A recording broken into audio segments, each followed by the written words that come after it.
your goal is to be the largest online, and you are, retailer in the world. Beyond that, what's the goal? Well, our mission is Earth's most customer-centric company. But I don't know what that means. Well, I'll give you an example. Right after World War II, Morita-san, the guy who founded Sony, set as the mission for Sony that they were going to make Japan known for quality.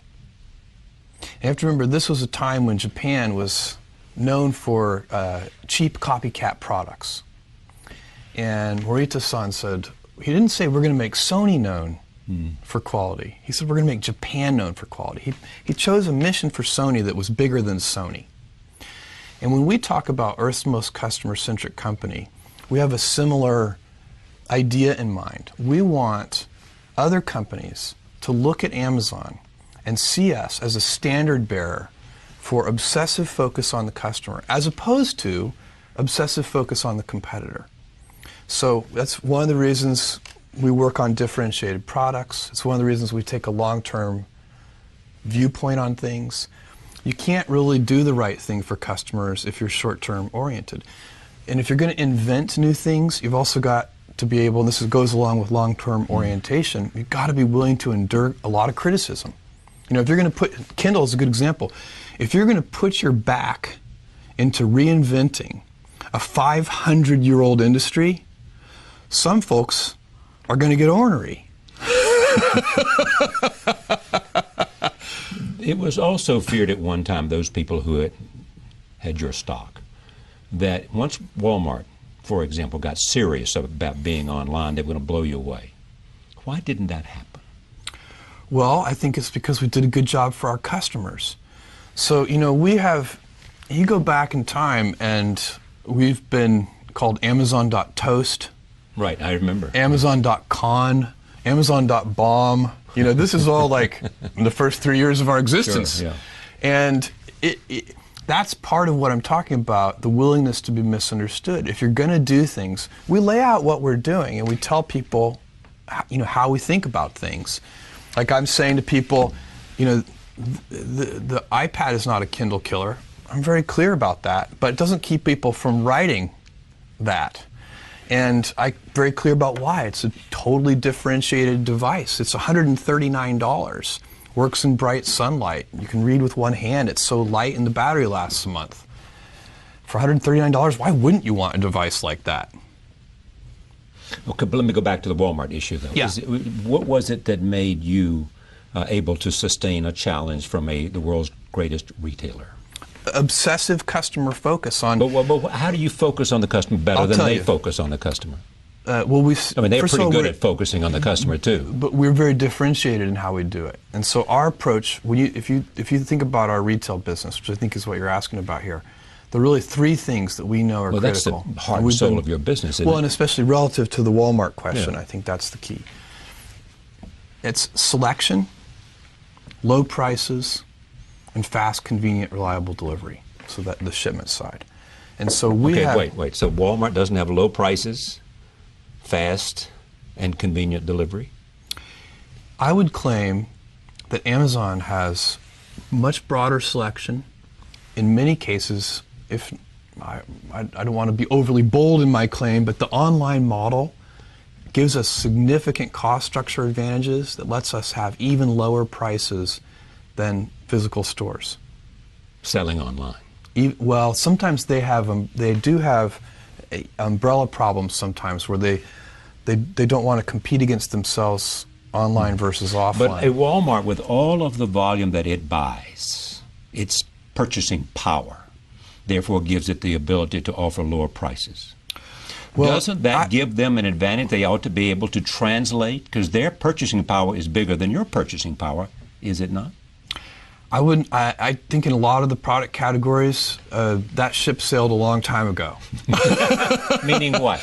Meaning that we have the purchasing power to compete with anybody. We have the better. Volume relationships with suppliers. That playing field has been leveled. Okay. If you'd asked me that question, 10 or 15 years ago, I'd have agreed with you that that was the challenge you had overcome. But even then, our profitability is not our customer's problem.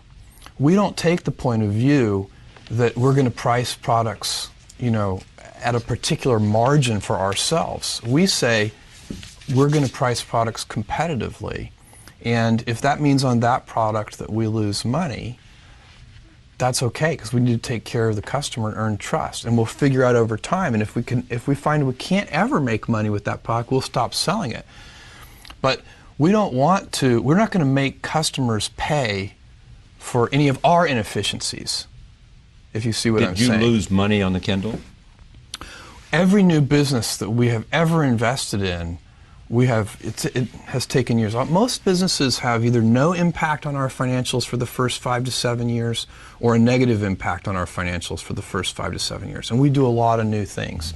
The company is very healthy financially. We're doing very well, and it's an outcome of customer obsession. So, when we were Amazon.toast, that was because Barnes & Noble had, we only had 100 and, right. When we were declared Amazon.toast, I think we had 150 employees. Barnes & Noble had 30,000 employees. And somebody wrote an article that said, Amazon has had a great 2-year run, but now the big boys have shown up, and they're going to steamroll them. And, we had a all-hands meeting. I called all 150 employees together, and I said, look, because everybody's worried about it. Every employee has read the Amazon.toast article. Every mother of every employee has read the Amazon.toast article and has called and said, your father and mother who live here in New York. Yeah, are you okay? Yeah.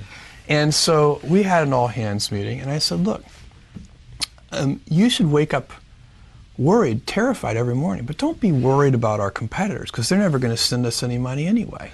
Let's be worried about our customers and stay heads down focused. And so these are big, most of these are big markets. Another way to answer your question about competitors and Walmart is to say, look, they can succeed fabulously, and it won't stop us from succeeding. These retail markets are huge. So it often doesn't make sense for us to think of it as a pitched battle. Sometimes people think about business as it's kind of like a sporting event. There's a winner and a loser. It's not a zero-sum game. It usually isn't. I'm sure there are cases where, but most often, industries succeed. So I can tell you, I think e-commerce is succeeding. And the way we think about it, nobody else has to fail for us to do well. I think ebooks is like that. I think there are going to be many winners. I think ebooks is going to be a huge industry. Well, there are many competitors now. I mean, you've got Barnes & Noble is one of them, Sony is another now, and Apple is another. But I have a list of 50 competitors that we could walk through. I mean, all over the world doing different things. And our focus is going to be, we'll try to pay attention to those competitors, but we're not going to obsess over them. We're going to obsess over readers, and because those are the people who are buying that device. And we're going to make it, and it's not just a business for us, it's a mission for us. And missionaries build better products. What is Jeff Bezos thinking about today in 2010 that we might not know anything about that he thinks may be a reality in 2013 or 2015? Well, where is one of the things is the Amazon Web Services business. Now, there's a business that probably this is the Amazon Cloud stuff. Yes, and there's a business that's growing. It's in a hyper-growth phase. It's already a significant business. That's a business that probably is not getting as much attention as it deserves. Is there a dominant player in the cloud business now? Well, Amazon, in the infrastructure part of it, which is the part that we play in, Amazon is by far the leader. Right. It started mostly with startup companies, but now it's big enterprises adopting. The best analogy I can give you for this is, it's like the electric grid.